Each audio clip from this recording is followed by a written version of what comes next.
Good morning. Morning. How are you today? I'm doing just fine. That's good. I'm Pat Michael. I'm a volunteer with the Middletown Historical Society here in Middletown. And I'm here with Keith Schneider, who's our videographer. And the Historical Society is doing these videos to try and, from your memories and experiences, document the history of the town of Middletown from the 1900s through today. We'll get started, and the first question is, what is your name and when and where were you born? My name is Ted Whitlock. I grew up as Teddy and still get called that by people who grew up with me. I was born here in Middletown on East Main Street, and I lived here up through my early 20s, and when I got married when I was about 26 in 1970, my wife and I lived in Newcastle. She was a St. George's, Delaware City girl, so both of us being small town people, and at that time Newcastle was way too busy. Even though I knew Wilmington quite well and around just from being single and having gone to high school at Salesianum, I knew the city. But we decided, no, let's kind of move into something, the small town, so we ended up in Middletown. At the time, Richard Nixon was the president, and inflation was really going wild, and he put a hold on new building. So those builders who could hang on until see their way through it, they would not build any new construction.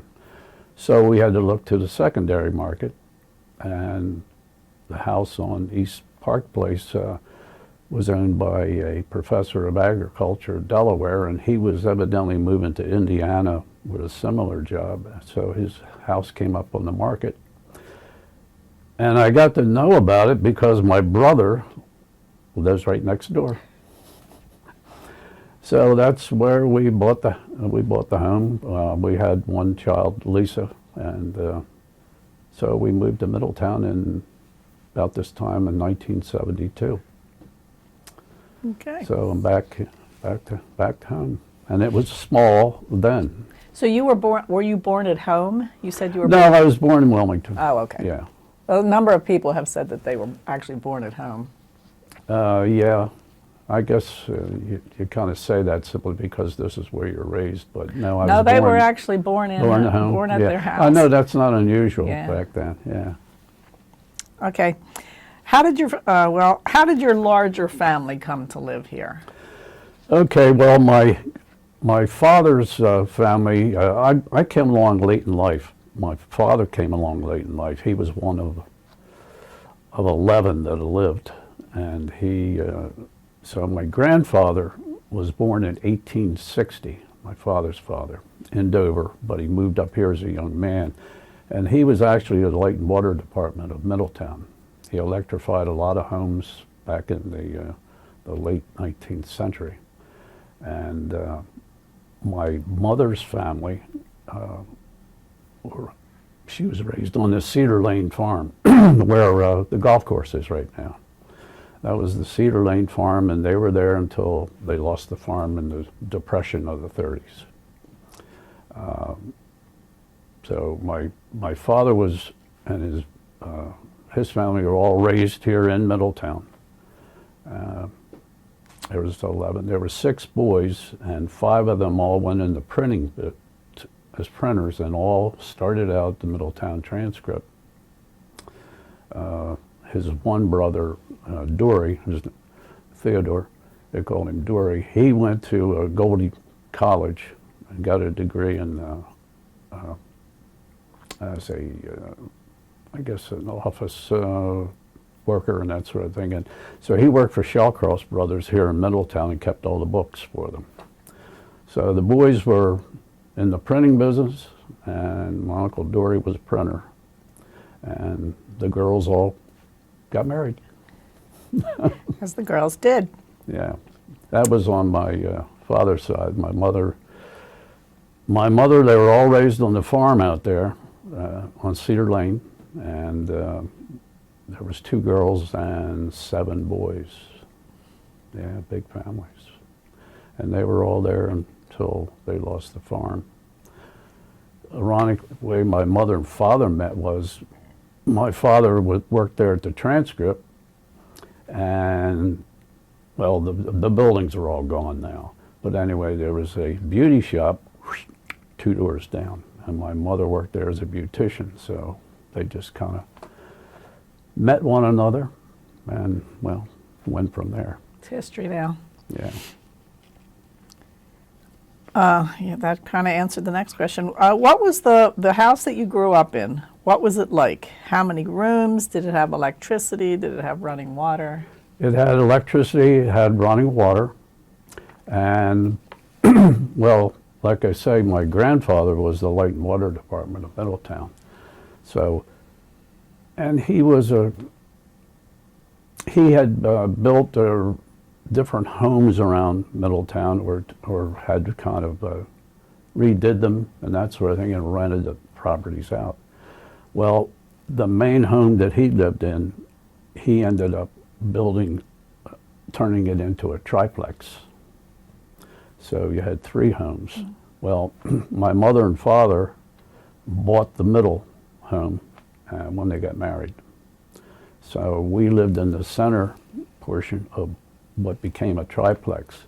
Since he's the Light and Water Department, we always had a bathroom, showers. Up and down the street, they were all outhouses, which disappeared over a period of time as things got better in town. But yeah, we always had electricity.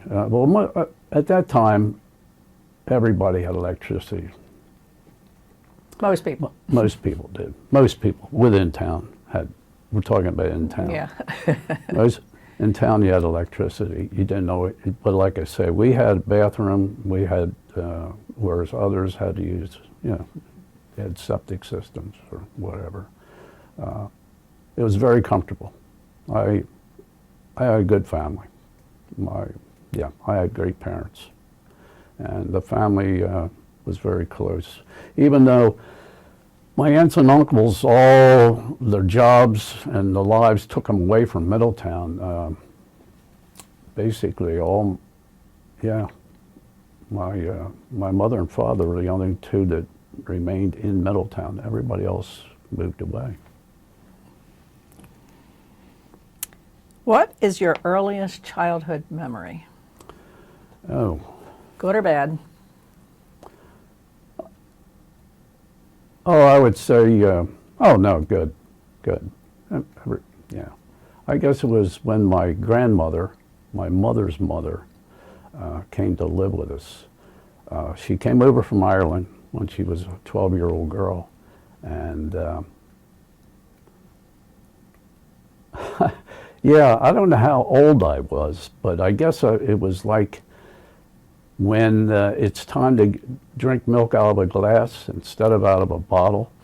Why would I remember this? I can remember being out in the kitchen, and my mother was refusing to give me the bottle. She was putting me onto the glass, and I can remember my grandmother saying, "Ellen, if he wants the bottle, give him the bottle." I don't know why I remember something like that. That's funny, though. What kind of games did you play growing up? Oh, tag, kick the can.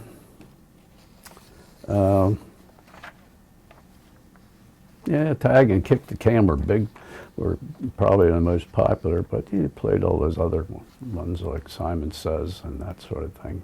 Were there But indoor they were games? No, everything was outdoors. Yeah, everything was outdoors. Yeah. What was your favorite thing to do for fun? Like go to the movies, go to the beach, or something else? Probably play baseball or football with my friends, and go to the movies up at the Everett. That was usually a Friday night deal with 3 or 4 of my friends.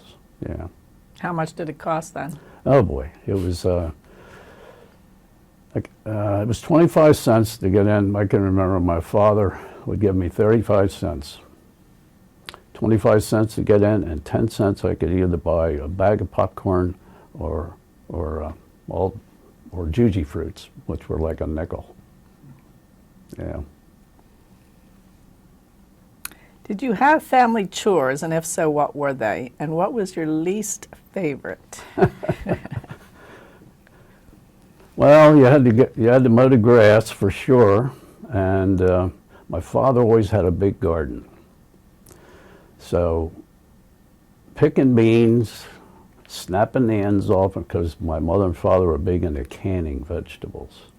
So yeah, snapping the beans and stuff like that, that was, yeah. Not your favorite. Nah. What was school like for you as a child? What were your best and worst subjects? And where did you attend grade school, high school, and college if you went? Okay, I went to Middletown School. It was one building, where Everett Middle School is now. That was the one building. Incidentally, my mother was in the first graduating class from that school. Before that, my mother and father, everybody else attended where the old academy is. She graduated in '29. That was, I think, the first graduating class from Middletown High School. But I went to school here for the first 8 years here in Middletown. I always loved history, loved it. Enough so that one summer when I was between the 4th and 5th grades, I think it was, or maybe it was 5th and 6th, whatever. I think it was Mrs. Pleasanton was my teacher. And back in those days, you know, my mother and father and the ones that were teachers, they all knew one another, Middletown Small. Anyway, she knew I really liked history. So she said, I'm going to do this for the summer. You go in and pick any of those history books that are on these shelves in this room. This is between you and me, and just bring them back in September. So I did. I took several history books, and yeah, and I kind of read them off and on, but I've always loved history. Math was something else. I just, yeah, I had a tough time with math. Where'd you go to high school? I went to Salesianum. My brother was also a Sally's grad. My brother's 9 years older than me, he went to Middletown, then went to Sally's. So they didn't say I had to go, but that's where they would like me to go. So when it came time, I decided, yeah, I'll go up there. My brother Howard seemed to make out real well up there in the city and that sort of thing, and that's where I went, yeah. And then did you go to college? Yes, I went over to the University of Delaware. I was over there for a couple of years, and I got a job over at the refinery, which at the time, I thought it was going to, and my intentions were it was going to be a part-time job. But when I was working there, I started making a little bit of money, and I decided maybe I'll go to night school instead. So it turns out that, yeah, it was a good job.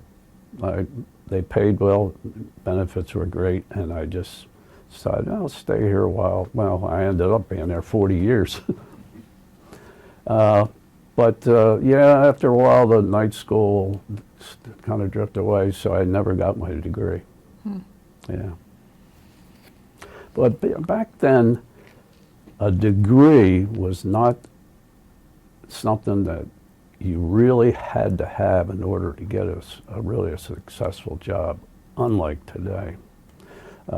At one point, say after about 20 years or so when I'm working over at the refinery, they had, my boss at the time came to me and says, we're going to have a group of kids from Del Tech that are going to come in here and they're interested in science, getting into science and that sort of thing.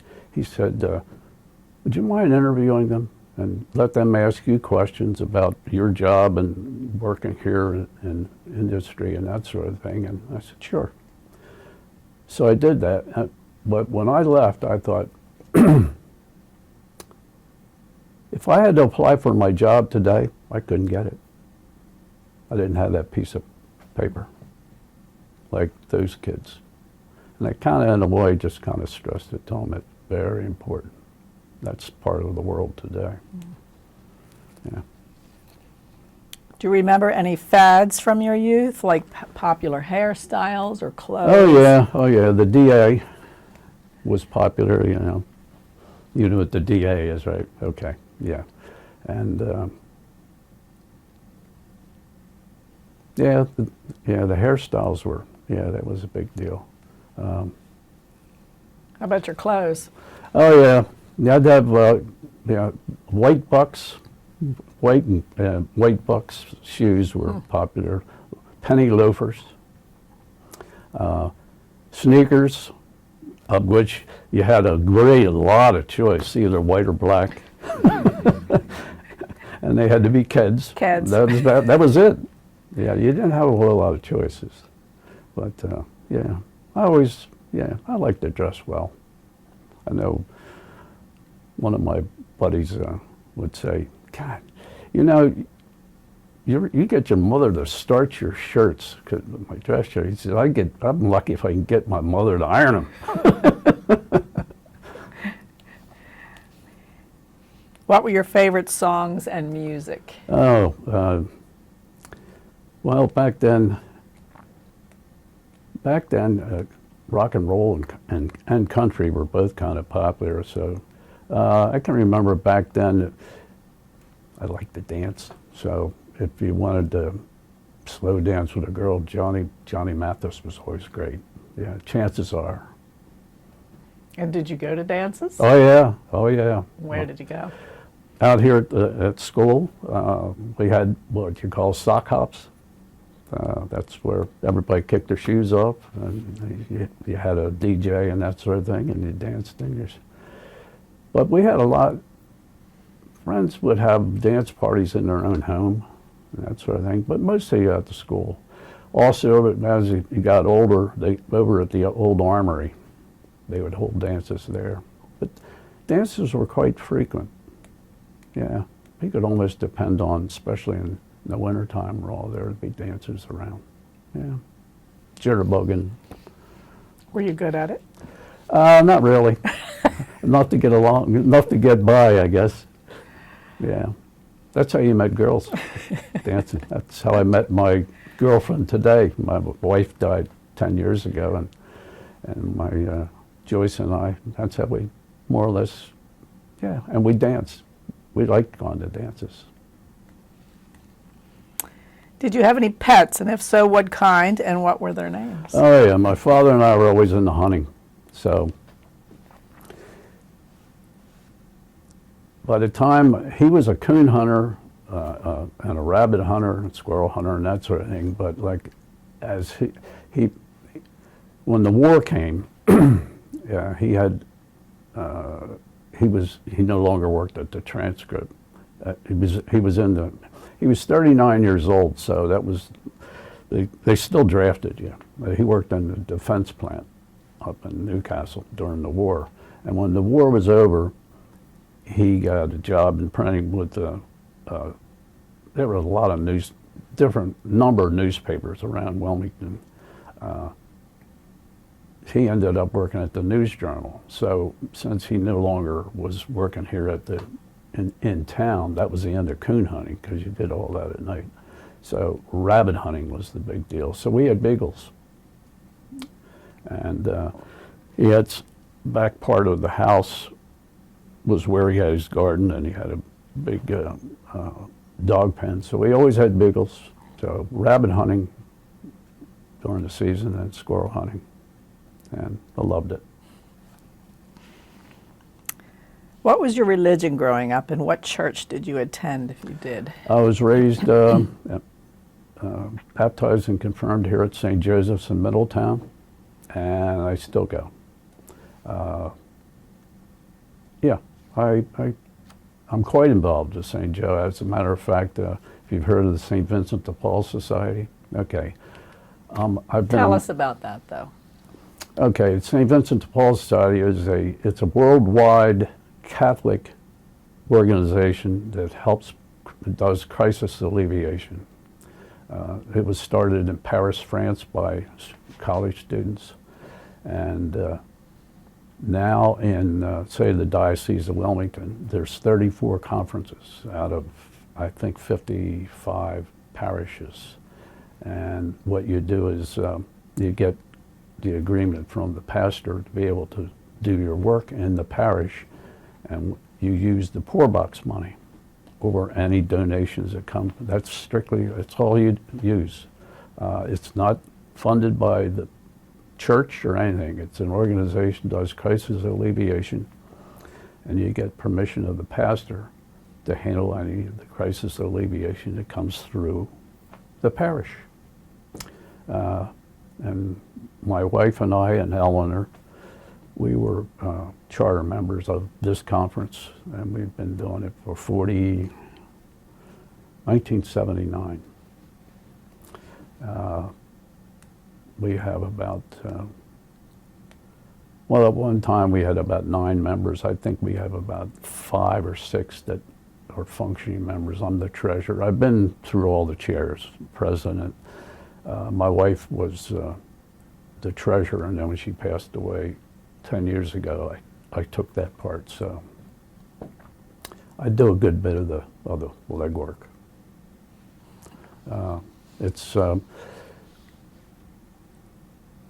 If you talk to anybody at the neighborhood, you're familiar with the neighborhood house? Mm-hmm. Okay. If you would ask them, they would say that we at St. Joe's are their biggest benefactor. We support them probably more so than any organization around here. So we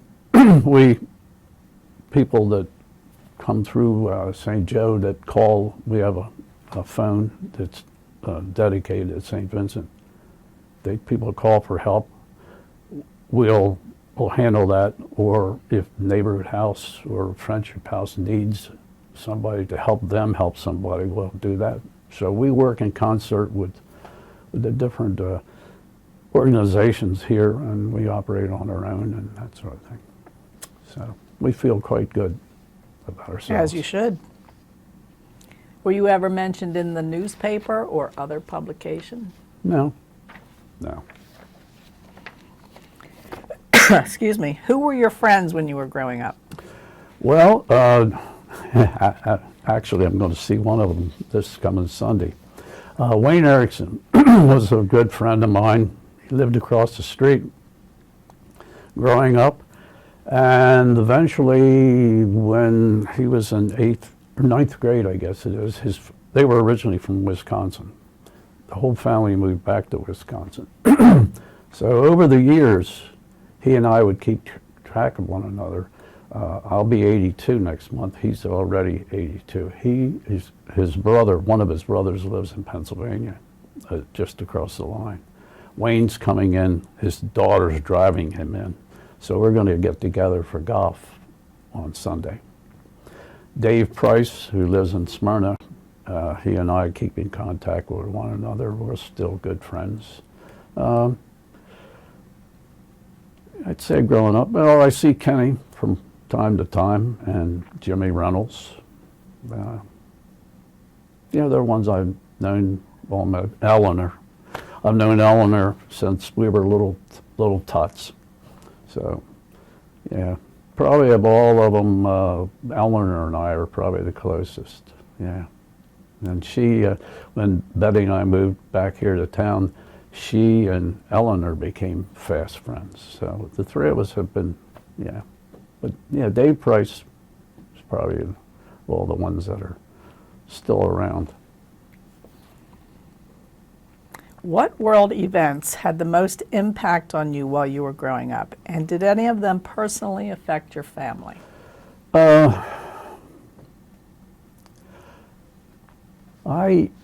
I suppose, looking back, the Vietnam War era was really a tough time. Did any of your family serve? Well, I was in the National Guard. No, everybody was too old to serve back then when Vietnam came. Like I say, during the Second World War, a number of my cousins and that were in the different services. Like I say, my father was in the defense plant because he was too old to. But yeah, Vietnam. Well, we lost 58,000 in that 10-year war. I lost several guys that I went to high school with. Several ones in the National Guard lost there too. So yeah,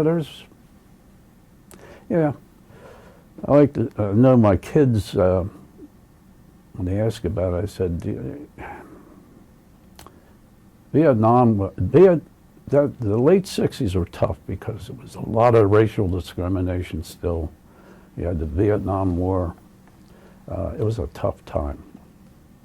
We've come a long way, I feel, with assimilation. Now we're having problems with it. I don't want to go into that, but with assimilating other groups. Yeah, let's move on.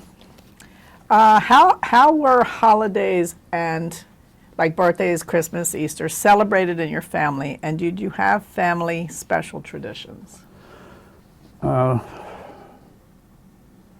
Christmas naturally was always a good family time, and Thanksgiving as well. My aunt Alma, who lived next door, she lived in the original home that became a triplex. She was one of my father's sisters. She was big on birthdays. She was, every family has a historian that keeps track of everybody and birthdays and all that. Well, my Aunt Alma was that. So a lot of my cousins and all, we all had birthday parties, and she would have them at her house. So I remember, the birthday parties at Aunt Alma's. It was like, she insisted on it. Yeah, but yeah, Christmas was always fun. Did you have any special traditions that your family did for that? Nothing that really sticks out. It was just good family time, yeah. How is the world different today from when it was like when you were a child? It's definitely a lot faster, that's for sure. And technology has really changed the way just daily life is anymore from when I grew up. My summers, I always look forward to. My father and his brothers had built a cabin. When I say it was a cabin that had no electricity. It had an outhouse. It was used strictly for fishing and all that sort of thing, and they built it down on Knoxontown Lake. So, not that my mother enjoyed it, but every summer, my father and his brothers, different ones, we would take 2 weeks out of the summer, and that's where we would live for 2 weeks. And my cousin, who was from Philadelphia, his family, it would be my father's, one of his sisters' children. They would come down and spend the whole summer at their place on Knoxontown Lake. So Dave, my cousin Dave Kirkpatrick, he was a couple of years older than me, but boy, those 2 weeks, they were fabulous out on that lake. He and I would just have fun. What do you know about your family's surname? Well,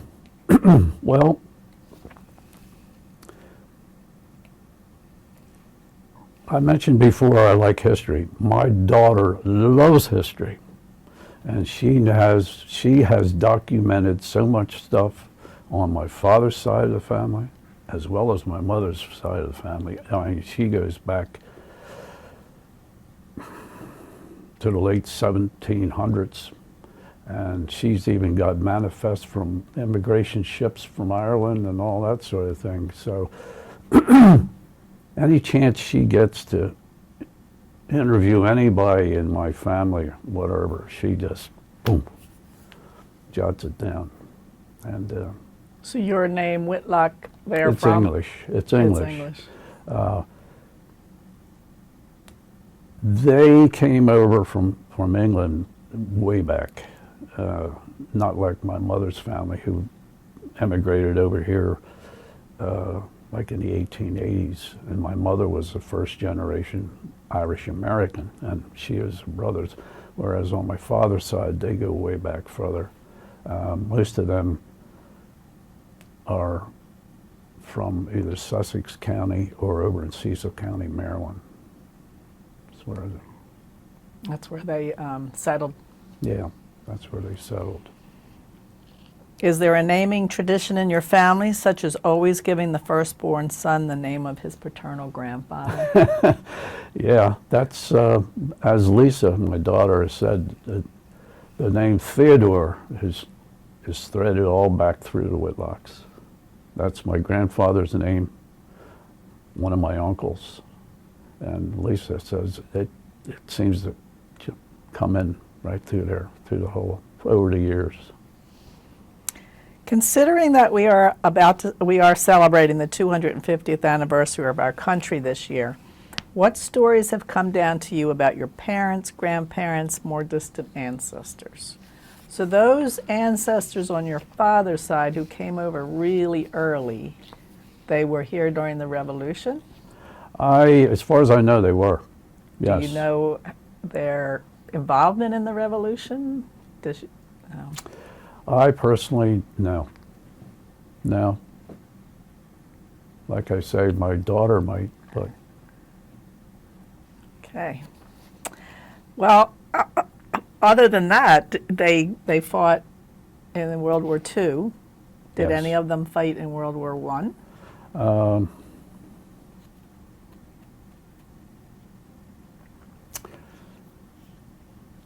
Not that I know of. How about Not the that- Civil War?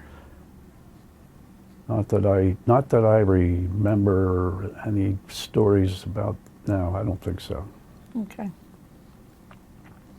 Are there any special heirlooms, photos, Bibles, or other memorabilia that have been passed down in your family? Yes, the family Bible.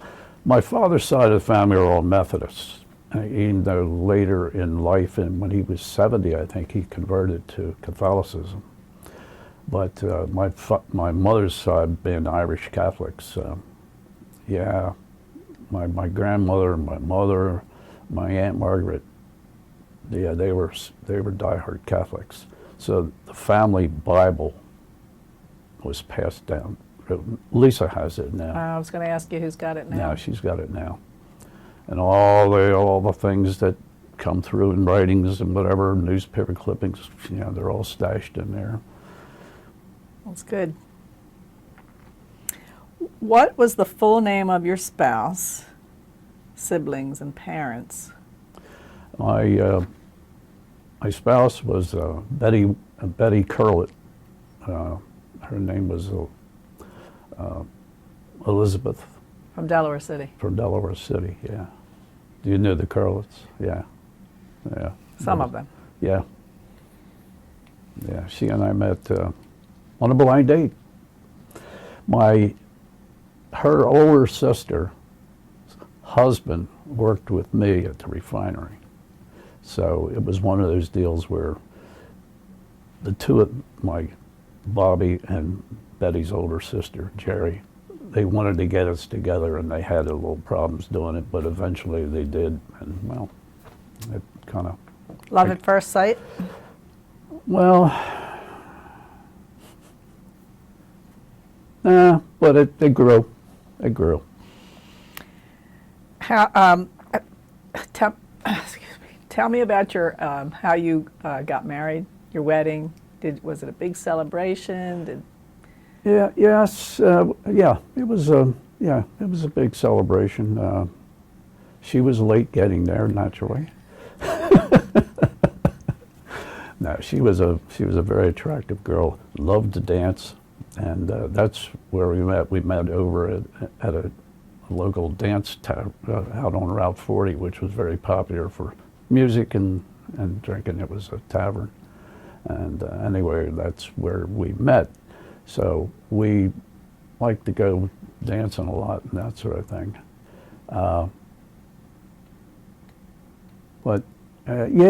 We were married over at St. Paul's Catholic Church in Delaware City because her family was Catholic, and that's where we were married. The reception was, my father-in-law was a carpenter, so the reception was up at the Carpenter's Hall. I think it's out on Newcastle Avenue. But yeah, a lot of my friends were there, and the families from both sides. Yeah. So. How would you describe her? More than just the color of her hair.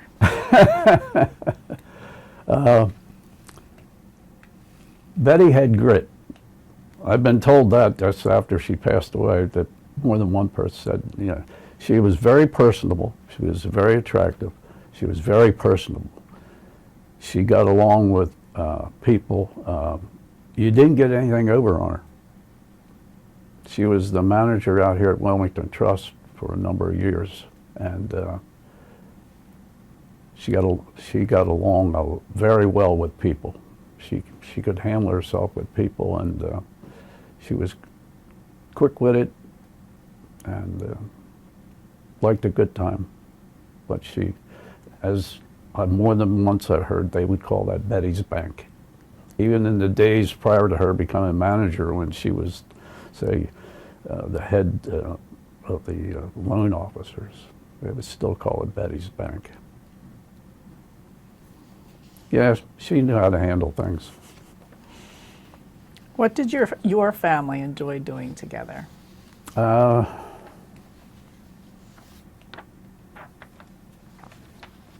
We were good. Everybody was very good at socializing. They just loved being together and having a good time. And we could toast a good bit. Yeah, we just enjoyed one another's company. On my father's side, my father and my uncle Preston, we were all hunters. We liked being together, but the men, the women, we all got together, and we just enjoyed one another's company. In town? In town. Primarily. Yeah, right, in town, yeah. And you talked about your profession and how you chose it, so unless you want to say anything more about that. Did you regret years later not getting your degree and working at the refinery? Actually, there was times I thought, geez, maybe, but overall, looking back at it, no, I was happy with. I did well. I did well, and when I retired, I lived very comfortably. So, and I met a number of good people that I worked with. We had good relationships. Yeah, you had, naturally, when you're working together, and that's really, you have your tough times. But overall, no, I was very happy with where I was. What accomplishments were you the most proud? I guess my daughter's very successful, both professionally and family-wise and all. So I'm proud of that. That's worked out well for her. Betty and I had a relationship where we enjoyed traveling. We enjoyed one another's company. It seemed like we handled the tough times that come along in every marriage. We worked our way through them. And looking back on that, yeah, that's quite an accomplishment, I think, after being married 46 years and you work your way through it. Now the tough questions. How has the recent development in Middletown affected the area? Oh boy, woo! The traffic is just unbelievable. Yeah, I've seen it. I think when I grew up here, we had about 1,500 people. And up until, why I remember this is, I think it was in the late 80s, and Kenny was on the planning board. It was right before he became mayor. But anyway, I think Johnson Controls, the battery plant, was really about the only, what you call, manufacturing business in town. It was a residential farming community. And the concrete plant wanted to be built out there. Ooh, that didn't go over real well. I can remember we were at a meeting, I think at the school, I think it was where it was held. And in general, people weren't really happy that this is a residential community. We don't need that. And growing up, even through in my 20s and all that sort of thing, I used to refer to it as I'll drive to the fun and come back to the quiet. Because having gone to school in Wellington, I knew my way around. So, you know, you go to nightclubs up that way, or you go over here and this and that. Yeah, I used to call it driving to the noise, come back to the quiet. And then that's why Betty and I moved to Middletown, was to seek out the small town, the quiet, and then now? go to the noise. Well, now the noise has found us. Yeah, things have really changed big time. I got here at St. Joe. I've always been involved with things. I do a lot of, always have. My wife and I, Ellen, are the same way. We do a lot of volunteer work, and I get involved in all kinds of different things. I did a lot of umpiring with the Little League and that sort of thing, and different organizations. But it seems like, yeah, things have just really just gotten so fast, and it's quick. It's like it almost happened overnight. But one of the food runs, we put together a food run out here at St. Joe, and the pandemic brought that to an end because all our food sources went to the food bank. Not that it didn't get where it belonged, but we were a mom and pop business, and they put us out of business. Anyway, but as people came into the church, it was kind of a good way to get people involved, okay? Being the food delivery, maybe via or Vincent de Paul and that sort of thing. And I know one guy, Dave Danielson, he was from Seattle, grew up in Wisconsin, but Seattle. He would say, just like you're asking, what about? I said, well, back in the 50s, we had 4 auto dealerships in town. What? He couldn't believe it. I said, yeah, we had 4 auto dealerships in town.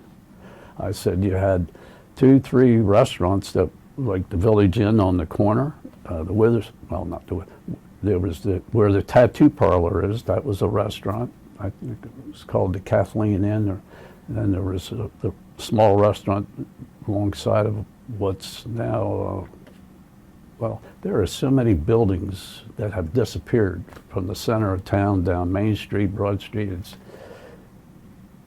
like across from the old firehouse. That was all homes along there. There was a sub shop. There was a restaurant. And when I name these things, I'd say, you know, you really didn't need to leave town, because you had men's shops, women's shops. It was a self-contained small village. And he just could not get over that. And I said, but that's, yeah. How has the community changed? And you could talk about the cultural change since the old days, or Well, the financial change. There's a lot more employment opportunities, for example, especially for young people. But what are your thoughts? assimilation is that's a big thing, a big difference. A big difference is the assimilation with the races. To me, as far as job opportunities and that sort of thing,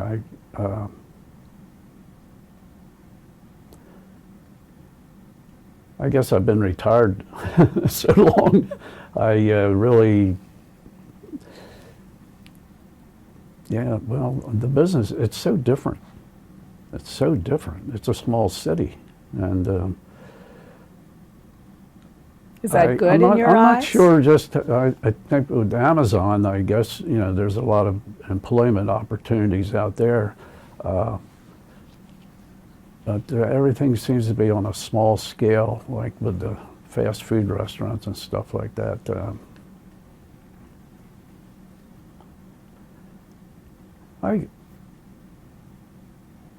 I guess there's ample jobs to support the people in town. I know from St. Vincent de Paul, work with a lot of crisis alleviation. There's a lot of people that live on the margin.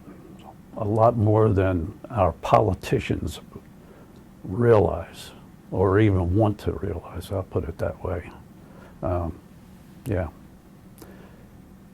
And that rolls back to education as to how important it is. Yeah, I can't emphasize that, how important education is today. What do you want people to know the most about yourself, your family, their business, etc.? So you're leaving a message here. What do you want people to know about your family? That they were good, honest people that